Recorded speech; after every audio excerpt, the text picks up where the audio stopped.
మిథున రాశి వారు జ్యేష్ఠమాస అమావాస్య శుక్రవారం ఆరుద్ర నక్షత్ర సందర్భంగా ఎలాంటి విధులను పాటించాలో ఈ వీడియోలో సవివరంగా సంపూర్ణంగా తెలుసుకుందాం.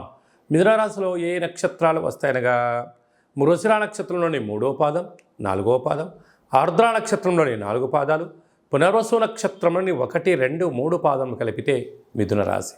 చాలామందికి పుట్టినటువంటి కాల సమయంలో డేటా ఆఫ్ బర్త్లో లేనటువంటి కారణం చేత పేరు యొక్క మొదటి అక్షరాన్ని అనుసరిస్తూ రాశిని తెలుసుకునే ప్రయత్నం చేద్దాం. కా, కీ, కు, ఖం, అజ్ఞ, ఛ, కే, కో, హ అక్షరాల వారందరూ కూడా మిథున రాశి జాతకులే. మిథున రాశి యొక్క అధిపతి బుధ భగవానుడు. వీరికి రాశిలోనే ఏడాది తర్వాత రవి భగవానుడు మిథున రాశిలో సంచారం చేయడం, అక్కడే శుక్రుడితో కలిసి ఉండడం వలన వృత్తులు, ఉద్యోగాలు, వ్యాపారస్తులు స్వయం నిర్ణయం, స్వయం కార్యక్రమాల్లో ఆచితూచి నిర్ణయం తీసుకోవడం ఉత్తమోత్తం. రవిచేత శుక్రుడు హస్తగతం అవ్వడం వలన కొత్త కొత్త వాహనాలు, బంగ్లాలు, ఇంటి స్థలాలు క్రయ విక్రయాలు చేసేటప్పుడు ఆచితూచి నిర్ణయాలు తీసుకోవడం. తొందరపాటు నిర్ణయానికి ఇది సరైన సమయం కాదు. అలాగనే అర్ధాష్టమ కేతువు కారణం వలన చిన్న చిన్న విషయాలకు కుంగిపోవద్దు. పెద్ద పెద్ద ఆలోచనలు వచ్చినప్పుడు ఆనందానికి పొంగిపోవద్దు. బాధలు వచ్చినప్పుడు ఒకే రకంగా ఉండండి, ఆనందంగా ఉన్నప్పుడు ఒకే రకంగా ఉండి.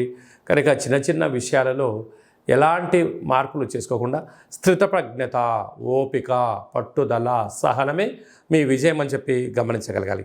భాగ్యస్థానంలో శని భగవానుడు స్వక్షత్రకంగా ఉండడం వలన ప్రేమికుల మధ్య సయోధ్య, భార్యాభర్తల మధ్య అన్యోన్యత, వృత్తులలో, ఉద్యోగాల్లో, పార్ట్నర్షిప్ వ్యవహార కార్యక్రమాలతో ఉన్నప్పుడు ధర్మంగా ఉండండి, నీతి నిజాయితీగా ఉండండి, పరస్పరమైనటువంటి భావాలను ఇచ్చిపుచ్చుకోండి. సమస్యలు ఏదున్నా కూడా అభిప్రాయ భేదాలు తొలగిపోతాయని చెప్పి గమనించాలి.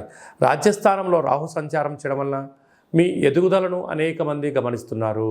మీ వెంట ఉండబడిన వారు, మీ రూపాయి ఎవరైతే బాగా తింటున్నారో మిమ్మల్ని దగ్గర నుంచి ప్రతి విషయాన్ని అబ్జర్వేషన్ చేస్తున్నారు.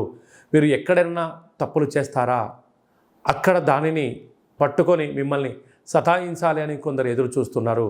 కనుక వీలైనంత వరకు రహస్య చర్చలకు, అంతర్గతమైనటువంటి విషయాలను ఎవరితో చర్చించకపోవడమే మీ వృత్తులలో, ఉద్యోగాల్లో, వ్యాపారాల్లో ఆటంకాలు తొలగిపోతాయని చెప్పి గమనించాలి. లాభస్థానంలో కుజ భగవానుడు స్వక్షత్రకంగా ఉండడం వలన భూములు, వ్యాపారాలు, ధనపరమైనటువంటి యోగదాయకం ఉంది.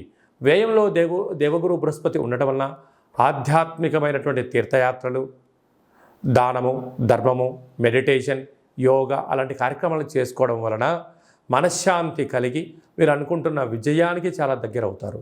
కనుక శుక్రవారం ఆరుద్ర నక్షత్రం జ్యేష్ఠమాస అమావాస్య రావడం వలన కళవు వెంకటనాయక అనగా వెంకటేశ్వర స్వామి వారికి ఒక తులసిమాలను సమర్పించడం, లక్ష్మీదేవి అమ్మవారికి పాలతో అభిషేకం చేసుకోవడం, కాళభైరవ స్వామికి ఆశీస్సుల కోసం కూష్మాండ దీపం పెట్టుకోవడం, అలాగనే ఒక సౌభాగ్య ముడుపు కట్టడం వలన అష్ట కష్టాలన్నీ తొలగిపోయి ప్రశాంత వాతావరణం ఏర్పాటు చేసుకొని శత్రువులు లేనటువంటి జీవితాన్ని పొందుతారు అని చెప్పడంలో ఏమాత్రం సందేహం లేదు.